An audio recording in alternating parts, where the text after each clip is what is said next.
All right, as many people may have heard, the PS1 Classic, which was launched, I believe, on the 12th of this month, basically it was launched for $99 plus tax and has now been dropped to $75 on Amazon. And some people may be surprised by that, considering all the anticipation going into the PS1 Classic, especially after Nintendo had come out with the SNES Classic, and before that, the NES Classic.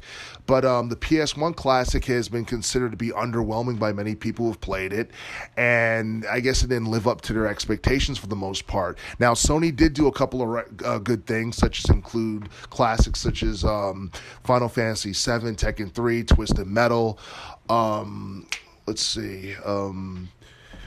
Games like Metal Gear Solid, Ridge Racer Type 4. They did include some cool classics on the PS1 Classic, but the thing is, there were definitely some other games that definitely could have been up there that were not up there. You could have taken maybe two games such as Cool Borders 2 in Battle, Arena Toshinden, and you could have swapped them with the likes of,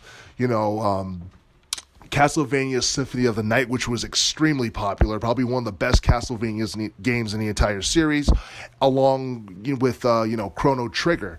Now, the fact that Chrono Trigger did not appear on the SNES Classic in 2017 was something that had a lot of people upset. This would have been the perfect opportunity for Sony to have capitalized on that and basically put Chrono Trigger on the PS1 Classic, and those two games could have definitely have made the PS1 Classic more of an attraction than it currently is. And as far as the games that we do have on the PS1 Classic, a better idea would have been to basically, make remastered versions of each game for maybe the PlayStation 4 or something, mainly because when you look at the PS1 Classic, I mean, it's pretty cool that Sony gave us PS1 Classic, but the thing is, 3D gaming has been around for almost 2 decades now, and basically we have evolved so much since then in terms of technology and visuals and all that stuff.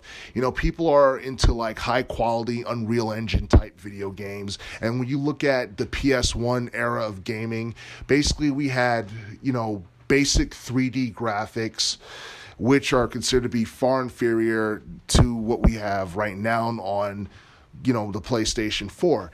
As far as the SNES Classic is concerned, basically Nintendo, for the most part, for at least a decade now, have basically been focusing on making 3D games on home-based consoles, and even like with the Nintendo Switch. Now, the last time we saw any type of like 2D 16-bit like games from Nintendo was mainly back in the early 2000s, when you had the Game Boy Advance. That stuff was basically 32-bit, and that was probably the closest thing we got to 16-bit gaming that we saw back in the early 90s for the SNES. But the thing is, for the most part, in a very long time, Nintendo has not made 16-bit games like they did back in the 90s, and we went almost a decade without 16-bit games from Nintendo, as they focused more on basically 3D gaming to try and compete with the likes of Microsoft and Sony's PlayStation and Xbox consoles.